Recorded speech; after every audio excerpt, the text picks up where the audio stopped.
I would probably do worse to the people that kidnapped my child. We just didn't have enough time to film it. More.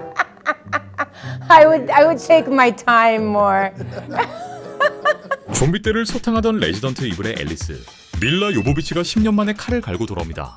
밀라 요보비치의 신작 프로텍터가 3월 25일 개봉을 앞둔 가운데 작년 9월 성황리에 종료된 부국제를 통해 제가 직접 밀라 누나를 만나고 왔습니다. 자, 인터뷰 현장으로 바로 가보실까요? 야, 진짜 인터뷰는 언제 해도 떨려. 밀라 누님께서 내한하신 건 무려 8년 만. 지난 내한 땐 인사동에 가서 직접 만두도 드시고 남편 폴 앤더슨과 함께 한국을 알차게 즐기셨었는데 지난 내한 때의 사진을 다시 한번 보여드렸고 한국을 다시 방문한 소감까지 여쭤봤습니다. Oh, 만두도 직접. oh, it's me and the pies. Oh, the pies. It's me eating street pies. I'm gluten-free now, so those days are over.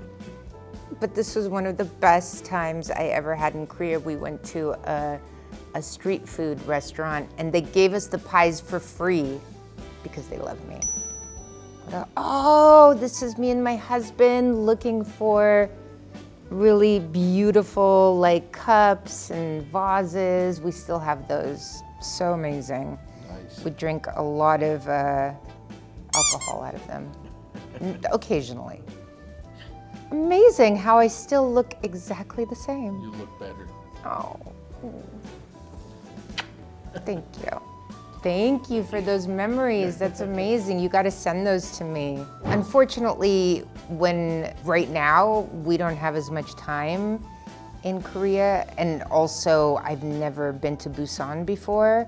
Those were in Seoul, but during that trip, we got to go to the border, the demilitarized zone. It was a great honor to meet all of the Korean and American soldiers that are there standing guard to protect us. I became friends with some of them that I'm still friends with today. And it was really one of the most inspiring and special trips I've ever had.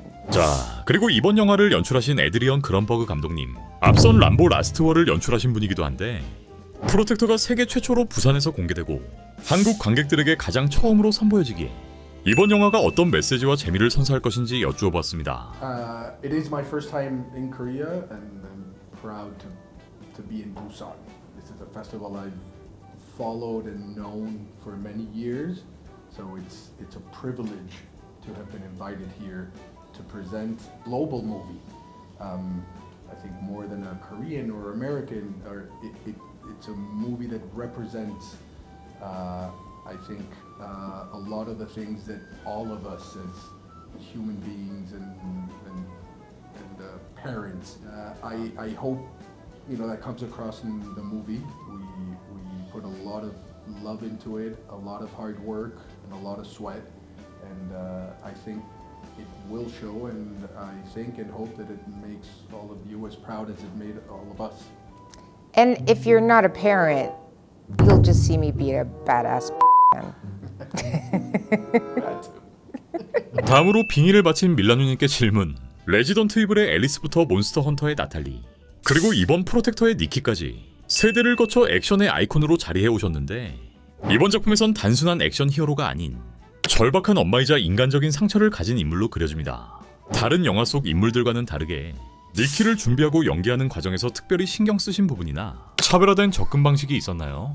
Nikki is incredibly flawed, and that was part of the beauty of the character that attracted me so much to her. There were so many questions that I asked, and both of us asked ourselves daily, why is she doing this? And what would make someone leave their family for this long? What would make a mother leave her family? And the only answer, and some of my very good friends, I have a woman who's one of the first Army Rangers, one of the first 300 Army Rangers that were able to get their Ranger tag in America. She said, I could have become special ops. I could have been, sent with the elite forces to do these incredible missions. And she said one of the things that stopped me was because I knew I wanted a family. And it made me think about people's passion what makes people talented and how we relate to ourselves as people, as parents.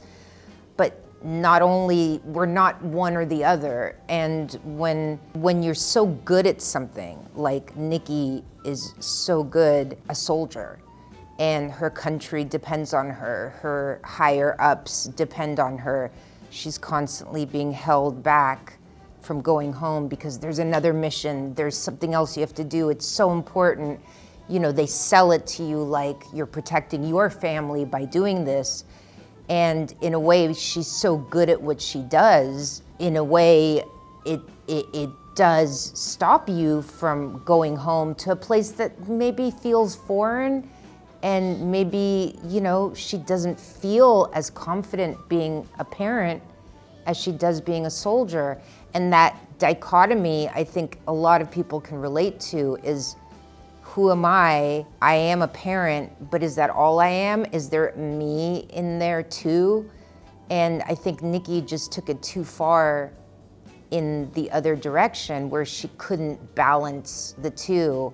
And I think being a soldier, and I think many soldiers will understand that it's one of the hardest balances you could ever keep, because not only are you fighting for something real and concrete and very, very important to your country, but it's something you're really good at and you feel depended on and you feel like, I'm talented in this. I know exactly what I'm doing, and I think it's the fear of going back and feeling maybe useless, feeling like you're not as good a parent as you are at protecting.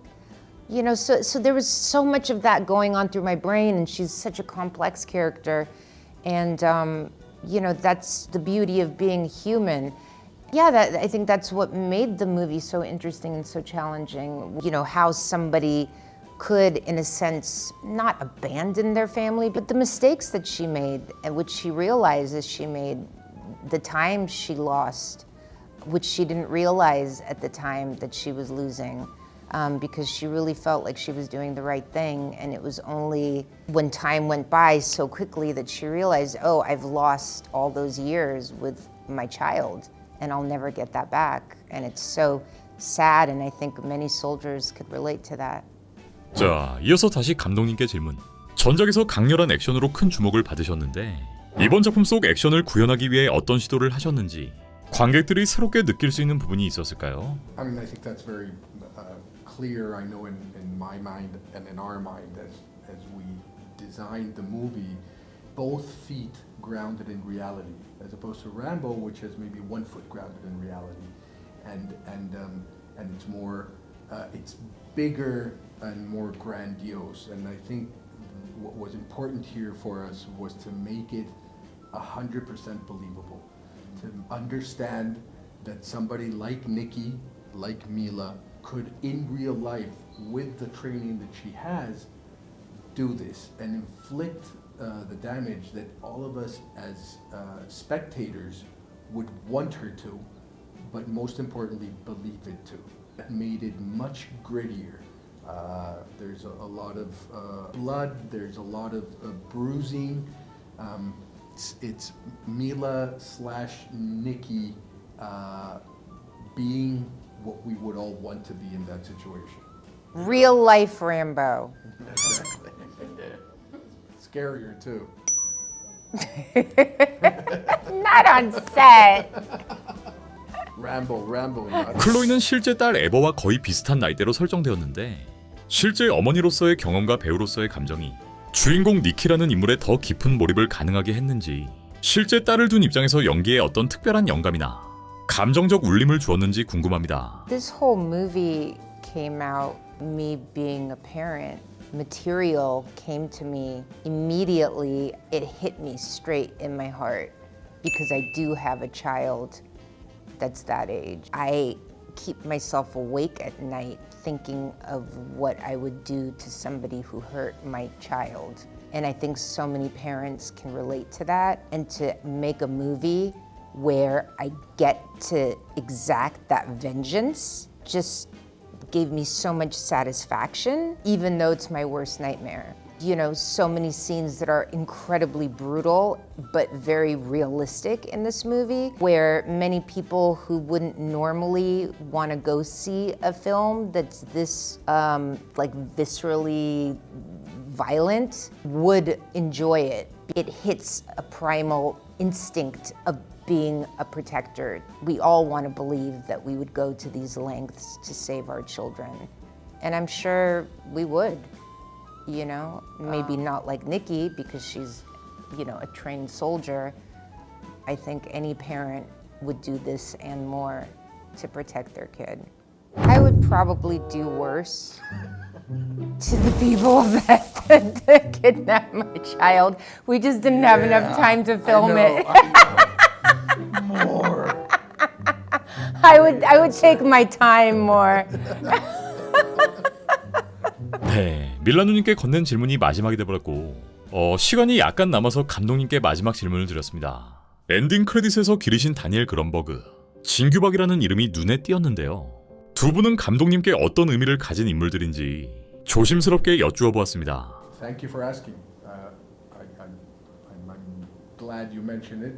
My father, Daniel Grunberg, died a couple of months ago while we were post-producing this, and Ho-Sung's dad also died. Ho-Sung was our stunt coordinator and one of our producers. And his father died a few weeks after that.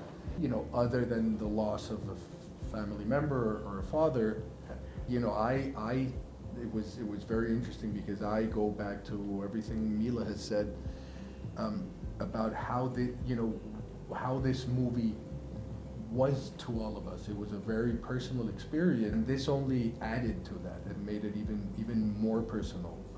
You know, it was the one way as a filmmaker that I found to honor my father for that.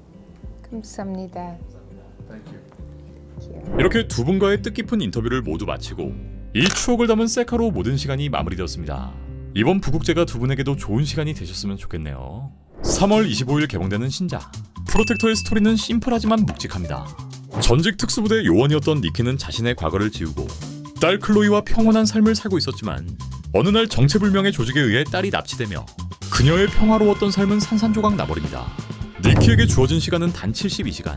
사건을 파고들수록 더 큰 음모가 있음을 깨닫게 된 그녀는 어느새 경찰과 군대 모두에게 쫓기는 신세가 되고 사방이 적인 고립무원의 상황에서 밀라 요보비치는 다시 한번 여전사로 귀환합니다. 네, 지금까지 그녀가 보여줬던 화려한 판타지 액션, 레지던트 이블의 앨리스가 인류를 구하는 전사였다면 프로텍터의 니키는 오직 내 자식을 되찾기 위해 앞을 가로막는 모든 것들을 부셔버리는 포식자와 같은 모습을 보여주었고 마치 터미네이터의 사라 코너, 에이리언의 리플리를 떠오르게 만드는 아우라를 보여줍니다. 이번 작품은 한국의 제작사 아낙시온 스튜디오와 블러썸 스튜디오가 기획 및 시나리오, 캐스팅까지 주도한 K 할리우드 프로젝트이기도 한데 보통 할리우드 영화에 한국 자본이 들어가는 경우는 많았지만 한국의 시나리오에 할리우드 스텝과 배우들을 움직인 사례는 최초인 작품으로 결과적으로 이미 80개국에 선판매되며 검증을 마친 작품이기도 합니다. 1시간 반 동안 휘몰아치는 밀라 누님의 새로운 액션 무비 프로텍터는 오는 3월 25일 개봉합니다. He'll give me my daughter back right before I kill him.